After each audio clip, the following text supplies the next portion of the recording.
Hello guys, അപ്പം നമുക്കിന്ന് തെരണ്ടി വറുത്തരച്ചത് try ചെയ്യാം. അപ്പം അതിനായിട്ട് നമ്മളൊരു 600 ഗ്രാമിന് മേൽ തൂക്കം വരുന്ന തെരണ്ടിയുടെ ഒരു പീസാണ് എടുത്തിട്ടുള്ളത്. അപ്പം ഇതിൻ്റെ ചെകളെല്ലാം കളഞ്ഞ് നമുക്കിത് ക്ലീൻ ആക്കിയെടുക്കാം. നന്നായിട്ട് വാഷ് ചെയ്ത് ക്ലീൻ ആക്കി എടുക്കണം. അതിനുശേഷം ഇതിലോട്ട് ചൂടുവെള്ളം ഒഴിച്ചു കൊടുക്കാം. കാരണം ഇതിൻ്റെ ബ്ലാക്കും അപ്പുറത്തെ സൈഡിൽ വൈറ്റും ആയിട്ട് ഒരു തോല് പോലുള്ള സാധനമുണ്ട്. അപ്പോൾ ഇത് നമുക്ക് ചൂടുവെള്ളത്തിൽ ഡിപ്പ് ചെയ്ത് വെച്ച് കഴിഞ്ഞാൽ പെട്ടെന്ന് ഉരച്ചാൽ ഇത് പോയി കിട്ടും.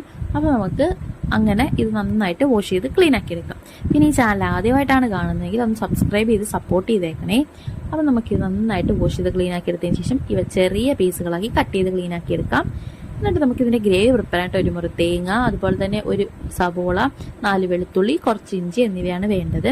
നമുക്ക് പാൻ ചൂടായി അതിലോട്ട് 1 ടേബിൾ സ്പൂൺ എണ്ണ ഒഴിച്ചു കൊടുത്ത് നമുക്ക് ഉലുവ 1 ടേബിൾ സ്പൂൺ ഇട്ടിട്ട് ജസ്റ്റ് ഒന്ന് വഴട്ടിയെടുക്കാം.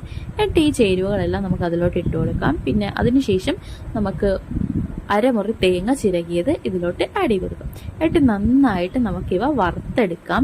നല്ല രീതിയിൽ വറുത്ത് കോരിയെടുക്കാം. അപ്പം ഏകദേശം ഒരു ചെറിയ ബ്രൗണിഷ് കളർ ആകുമ്പോഴത്തേക്ക് തന്നെ നമുക്ക് 2 ടീസ്പൂൺ മഞ്ഞൾപ്പൊടി കൂടെ ആഡ് ചെയ്തെടുക്കാം. എന്നിട്ട് നന്നായിട്ട് ഇളക്കി കൊടുക്കാം. അപ്പോൾ പ്രത്യേകം ശ്രദ്ധിക്കേണ്ട ഒരു കാര്യമുണ്ട്, ഇത് ലോ ഫ്ലെയിമിൽ ഇട്ടിട്ട് വേണം ചെയ്യാൻ. ഹൈ ഫ്ലെയിമിൽ ഇട്ട് കഴിഞ്ഞാൽ ഒരു പക്ഷേ ഇത് കരിഞ്ഞു പോകാനുള്ള ചാൻസ് വളരെ കൂടുതലാണ്. ഇപ്പം നമ്മൾ സമയം എടുക്കുമെങ്കിൽ കൂടെ നല്ല ടേസ്റ്റി ആയിട്ടുള്ള കറി കൂട്ടണമെങ്കിൽ നമ്മൾ ലോ ഫ്ലെയിമിൽ തന്നെ ഇട്ടിട്ട് ചെയ്യണം. ഹൈ ഫ്ലെയിമിൽ അത്ര പ്രിഫറബിൾ അല്ല. അപ്പം എന്തായാലും നിങ്ങളത് പ്രത്യേകം ശ്രദ്ധിക്കണേ. പിന്നെ നമുക്ക് എരിവിനായിട്ട് ഞാൻ 2 ടീസ്പൂൺ കുരുമുളക് പൊടി കൂടെ ആഡ് ചെയ്യുന്നുണ്ട്. ഇനി അത് വേണ്ടാത്തവരാണെങ്കിൽ 2 പച്ചമുളക് ഈ സമയത്ത് ഇതിലോട്ട് ആഡ് ചെയ്ത് കൊടുത്താൽ മതി.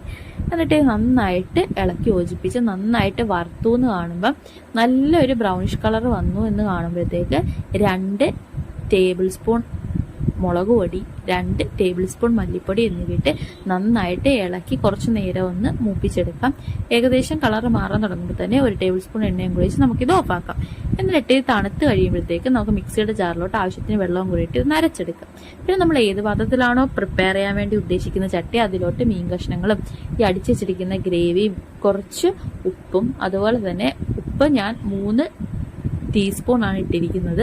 പിന്നെ 3 കൊടംപുളി കഷ്ണങ്ങളും കൂടി ഇട്ടിട്ട് നമുക്ക് ഇത് നന്നായിട്ട് അടച്ചു വെച്ച് വേവിക്കാം. അപ്പം അത് ഏകദേശം ഇത് വെന്ത് സെറ്റായി കറി പറ്റി വന്നിട്ടുണ്ട്. അപ്പം ഇതാണ് നമ്മുടെ ഔട്ട്ലുക്ക്. അപ്പം ഇത് നമുക്ക് കൂട്ടാൻ വേറെ ചോറിൻ്റെ കൂടെ കൂട്ടാൻ വേറെ ഒരു കറിയുടെ ആവശ്യമില്ല, ഇത് തന്നെ ധാരാളമാണ്. നമുക്ക് ഇന്ന് പിന്നെ സൈഡായിട്ടുള്ളത് മുട്ട വറുത്തതാണ്. അപ്പം ഇവിടെ ഇഷ്ടം ലൈക്ക്, ഷെയർ, സബ്സ്ക്രൈബ്.